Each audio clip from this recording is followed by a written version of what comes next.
Breaking: 220,000 British citizens have signed a petition calling for an immediate general election in just 24 hours. This user saying, "Keir Starmer is finished."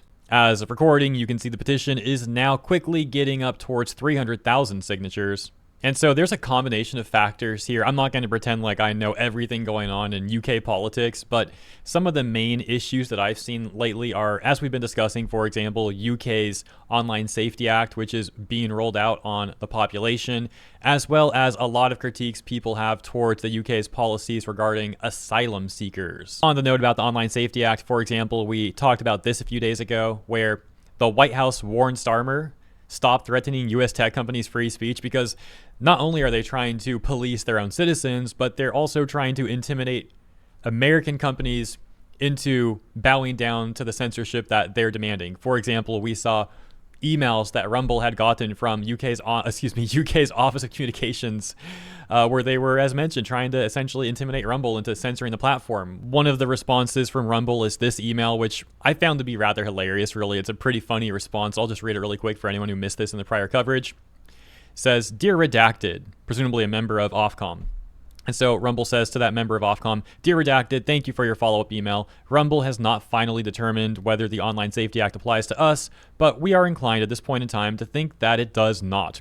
We do not have a significant number of online users in the UK, nor is the UK a target market for us. And while Rumble is capable of being accessed by UK users, we do not believe there is a material risk of significant harm to UK users of Rumble. As such, we do not believe that a call is necessary at this time. Kind regards from Redacted over at Rumble." Moving on, I also mentioned how another major issue in the UK right now is the government's policies on migrants or asylum seekers. And many people in the UK have been protesting against the government, saying that the government is intentionally enabling illegal immigration, and that the government is doing more to support these migrants that are coming over than the government is to support their own citizens. Furthermore, there's also been situations in the past in the UK regarding Pakistani grooming gangs targeting young children. And as awful as that is, it gets even worse because the government has been actively silencing people who speak up about this issue and criticize these policies. In one example that I bring up quite often, we saw a victim literally having police track her down and knock on her door to essentially intimidate her into silence. That's what it sounded like to me. And in other examples, we've seen the government create a so-called elite police squad to monitor any online discourse where people are criticizing these immigration policies. Oh, by the way, they might also label you a terrorist if you're concerned about this stuff. Now, earlier in the year, there was an inquiry proposed to look into these gangs and also specifically to look into why the government seems to be doing nothing to stop them, or at the very least, certainly not enough. And so that takes us to this clip. It's about 30 seconds long, where Starmer seems to be saying that anyone who supports this inquiry is jumping on the bandwagon of the far right, which is clearly an insane thing to say, and I can't imagine how he thought this was a good idea, that this was a good take. And when politicians, and I mean politicians, who sat in government for many years, are casual about honesty, decency, truth, and the rule of law, calling for inquiries because they want to jump on a bandwagon of the far right, then that affects politics, because a robust debate can only be based on the true facts.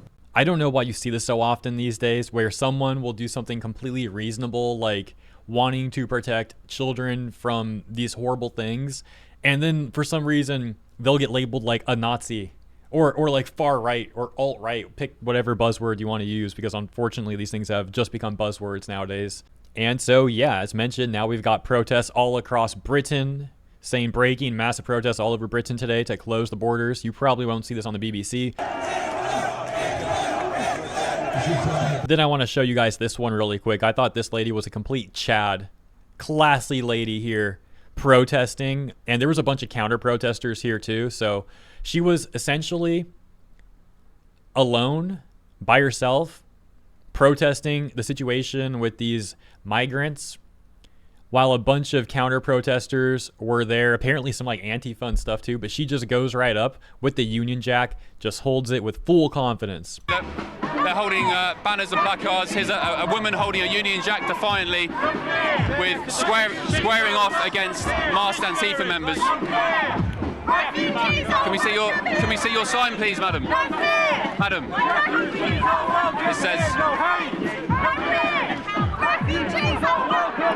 Can't quite see what the sign says, but it says no racists. So yeah, it's just so absurd. Hey, wanting these policies to be handled better by your government and having concerns about these gangs and stuff, that makes you far right and a racist. Apparently, it's just so insane. You got to wonder if the people who say this stuff even like actually believe that.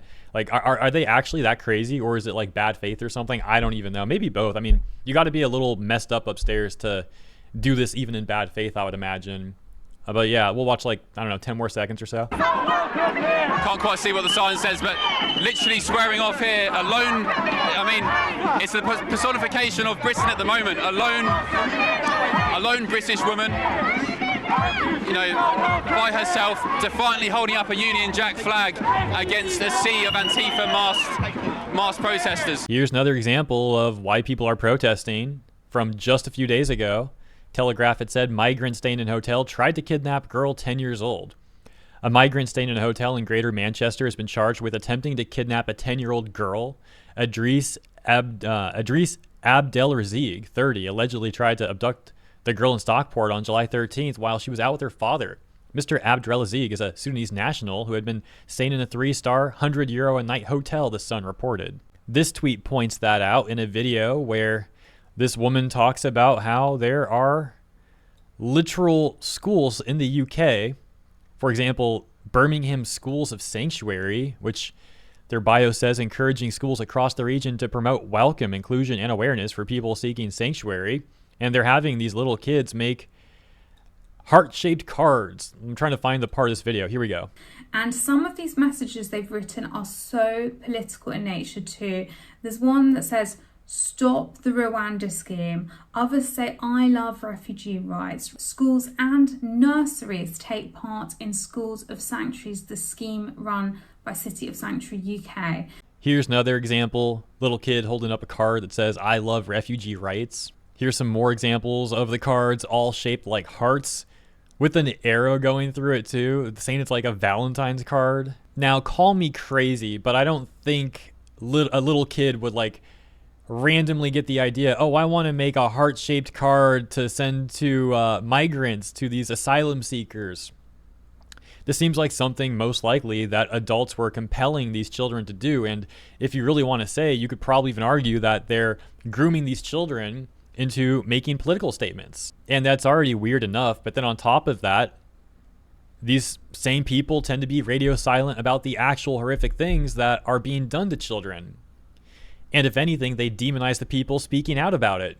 So they don't want to talk about the children when it comes to that stuff. They want to brush all that under the rug. But then they're all for using the kids as some sort of vehicle of making political statements. It's all just very twisted. And of course, that's also been playing out online with this Online Safety Act. Oh, hey, we want to protect the kids. Let us spy on you and track all your messages and get your face scan and banking information and credit card information, et cetera, et cetera, et cetera, because we really care about the kids. Oh, okay. Are you going to be tracking the migrants like this, by the way? Is that a policy you're proposing to put on them? Oh, no. It's a policy you want to put on us, the civilians, the citizens.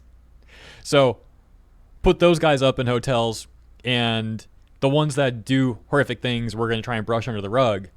And then for all of your actual citizens, we're going to spy on all them and be authoritarian towards them. By the way, using their taxpayer dollars to fund all this stuff too. In closing, the petition that we read at the beginning of the video called an immediate general election. We want an immediate general election to be held. We think the majority need and want change, is now over 300,000 signatures, and as you can see in real time, is still going up. Now, ultimately, this petition might not change anything. Just like we saw with the Online Safety Act petition, the government essentially gave a completely non-response in response, so to speak. But even if that does happen, people will still probably be protesting on the streets, in front of these hotels, etc., etc. And it's just looking worse and worse for Starmer. And I'm going to leave it there. Let me know what you think about this stuff in the comments. If you enjoyed my coverage, please consider liking and or subscribing. It does help out greatly. And I'll see you in the comments here and in the next one. Have a great day.